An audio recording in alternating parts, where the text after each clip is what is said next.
highly unlikely event, my crew in orange will be more than happy to assist you. Vessel orientation. If you look towards the center of the boat in the back, there's Zach the bartender. Just past that gentleman. You'll be back there the entire time if you need beer, wine, soda, water, whatever you want. Today is a little bit breezy, but it is still very hot on these steel decks. Pay attention to your neighbor. We get people get exhaustion all the time and stuff, and I don't want anybody to get hurt. Looking past the bar, you'll see two doors on either side. Those are the restrooms. There are only two ladies or gentlemen. Just knock on the door and make sure nobody's in there. Last thing for the small children, adults also, please don't stand or lean over the railing. For some reason, everybody wants to look at the water. Saying, keep your hands.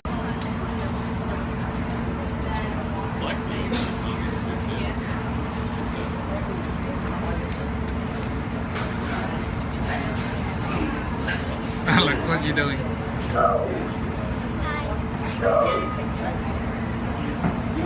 Texas. Ireland. Nebraska. Ireland. What was that? What'd you say, sir? What she said. Canada. Miami. Hey, what up, Socio? I'm Ireland. 305 also. I'm from Miami. Check that out. Pitbull's my cousin. Who else? South Florida, Carolina, North Carolina. Are you from South Carolina, man? Chicago. Or a big round of applause for the Chicagoans. They put on pants. They took the train, maybe. So much effort for coming up to Mississippi. And they were told of a portage could be found. A little section of land. You take your boat, you drag it from one river to another, from the Des Plaines River to Chicago River, and by doing that, you branch the Great Lakes with the Mississippi. But it wasn't until about 100 years after that we had our first non-indigenous resident. Late 1700s, his name Jean-Baptiste Marc du Sable. Everybody, repeat after me. Jean-Baptiste Marc du Sable. The fourth, the World Tour of 1933, which was important because it was held here during the Great Depression for 2 years. Given that time frame, it's pretty impressive. But the World Tour of 1893, that was the big one. That's the first time the world saw electricity because of the fire. I will tell you the whole story later, but for right now, just know this. Back in 1871, that fire burned this city down in 3 days. And in 20 years, it built back up, bigger and better than before. We're very proud of that. We want to show the world what better venue than the World's Fair, where we have competition.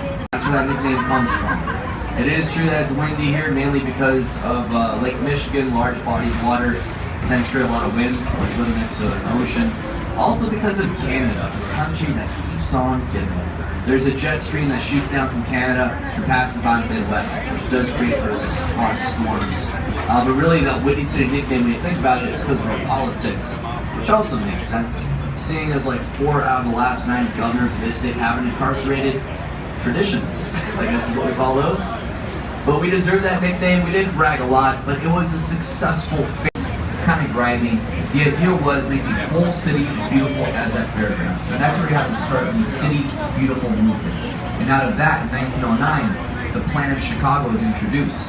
This plan set forth to improve this city and its infrastructure. Everything, streets. That it would be a 2-level street. The lower level used to transport sanitation and other city works, while Upper Wacker Drive will be open air for street traffic and pedestrian traffic. But one of the biggest products of that plan, which you can appreciate today, and hopefully have the time to, is all the parkland we have available to us. Just because this was a very industrious time, what is that surrounding you? Right-hand side of the boat, left-hand side of the boat, this would have been Lake Michigan. Originally, the shoreline of Lake Michigan started straight ahead of us where Michigan Avenue is today. If you look straight up, you might see Andre the Bubble Guy. He's the source of all these bubbles. Hey Andre, how you doing? Thank you for your bubbles. He comes out here every day, he makes bubbles, because bubbles make people happy. Those are his words, not mine. I know. I think he's running for mayor. He should. I'd vote for him. You'll see him on the way back. Chicago has a lot of... It is not the Michigan Avenue Bridge. It is the DuSable Bridge, named after Jean-Baptiste Marc du Sable, first non-indigenous. The oldest being Beaux-Arts, 1890s into the 1920s. Then you have Art Deco, 1920s and 30s. Modernism in the 1950s into the 60s and 70s, followed by postmodernism, and then contemporary, which is everything nowadays. That's a good example of the first architectural style, designed by Adrian Smith. Adrian Smith, a native of Illinois. He is a big romantic when it comes to this city. He likes to show off his love for Chicago and his work. So his goal was to create a building that will not take away from but contribute to the beauty surrounding. The glass on here in the daylight today, same color as Lake Michigan. And the building has setbacks where it levels off at different points. These setbacks are made to level off with the roof lines of buildings that came before. That's the way kind of tipping their hat. The first roof line, first setback, that measures off the Whitney building, which you just saw. The second and the last setback on this building is meant to level off with the building right next to it, the AMA Plaza, formerly known as the IBM building, which definitely deserves respect because it is one of the last designs of Ludwig Mies van der Rohe. He is considered to be the father of modernism, the third style that we talk about chronologically. The Cornicop buildings that sit right next to his. Check that out. You got this teacher on the right, student right next to him. They definitely had a little clash in style and in thought as well, because Mies van der Rohe is hung up on this idea that form follows function, whereas Bertram Goldberg believed form follows social function. Focus on the social aspect of buildings. What do I mean by that? There's a House of Blues. Go see some live music. You want to go bowling? There's a bowling alley. This building once had a theater. It had a skating rink. A city within a city, that was the purpose of it. Designed by Bertram Goldberg in the early 60s as a way to reinvigorate downtown. A time when people were living in the suburbs, commuting into the city for work, going back home. A building covered in glass. So this is a good mixture of old and new, neoclassical design. You have the glass on here, which you tend to see with contemporary design, very reflective. But the building has these columns that kind of start at the very base, going all the way up to the top. The entire building has the form of a column, a tripartite facade. Used again in just a little bit. But on the right-hand side, red building with the clock tower, says Whirlpool on the very top. This building, if you use that clock tower as a point of reference, you're going to see that it's also partitioned, but it's not symmetrical. Leading up until the clock tower, you have 1, 2, 3, 4, 5, 6 sections, clock tower right in the middle. On the other side, there are only 5. It's not symmetrical, but it was until 1930. That's when the city decided to tear down the whole side of that building just to make this about those 3 components. You can see that clear separation in both sections as a way of paying tribute to what came before. These 2 firms, powerhouses, and this Anderson, Probst & White design. Everyone signed a release, right? Yeah. So if you look at this from an aerial view, it kind of looks like a letter Y. And as you walk throughout the city, you're going to see on the side traffic light boxes, electrical boxes, manhole covers for sewers. At the foot of bridges, really all the city works. You see this emblem that's a circle with a Y inside of it, and that represents its convergence. Because prior to the city becoming a city in 1837, you would have seen one of the first trading posts on the right-hand side, and right next to that there was a bar, and there was a bar behind us, and there was a bar in front of us, and there was a boat. This building we encountered on the tour dating back from 1898, back when it was a cold storage facility. So imagine that just being an icebox. It didn't have balconies or windows. What did they store inside? Meat. At one point in time, Chicago was the meat packing capital of the world. We had the Union Stockyards here until the 1970s. They had a Harry Weiss, not just an architect, the guy was also a sailor, loved being on his boat, used his triangles because they looked like sailboats. The inspiration for these came specifically while sailing down the Danube River through Hungary. He saw shacks that were built up of salvaged material and kind of got inspired to make these. So we're going to enter into this residential area so that we can turn the boat and head south. I wanted to give you this time to use the restroom. Heaviest and longest iron bridge in the world. No longer operational. Trains used to run across that all the way down to Navy Pier. In fact, that's always been the side of a bridge. First bridge in the city, wooden bridge in the 1830s used to sit right there as well. Plethora of industries at the turn of the century, some of which become obsolete. And what happens to their factories and warehouses? They become vacant. And instead of being torn down, they are renovated, rehabilitated. It's a movement known as warehouse to your house. And you see it a lot. We saw it with the Fulton House. Between these 2 buildings, you have another plaza with train tracks underneath. So 150 North Riverside. Take a look at that gray portion right in the middle, and that is the same width as the building's footprint. 30 feet across, that's it. It doesn't have a lot of land to deal with. It doesn't even use all the land available to it. Only takes up 20% of its lot, which creates that ridiculously small footprint. And if you want to get a visual, as you pass under this bridge, take a look off to the right. You are actually able to look into the building's lobby straight out to the other side. Now, the entire building is supported by 16 caissons. Table legs, essentially, watertight chambers that dig down over 100 feet into bedrock, which is stable. All the buildings have to go that deep to find bedrock. First full floor of the building starts 104 feet above the plaza. Building hangs on either side by 43 feet, which creates a counterweight. That counterweight helps to stabilize the building. All of that works together to create for a safe building. It sounds good on paper, but I feel like some of you are probably a bit hesitant to go up to the top of that building on a very windy day. It goes the opposite way. It counteracts that movement, and that creates a sway of a foot total. 6 inches on either side. That's impressive. Buildings normally have something like 3 feet of sway just to one side. In total, you're talking the same as a Subway sub. This tour brought to you by Subway and Fresh. Then that's what we have.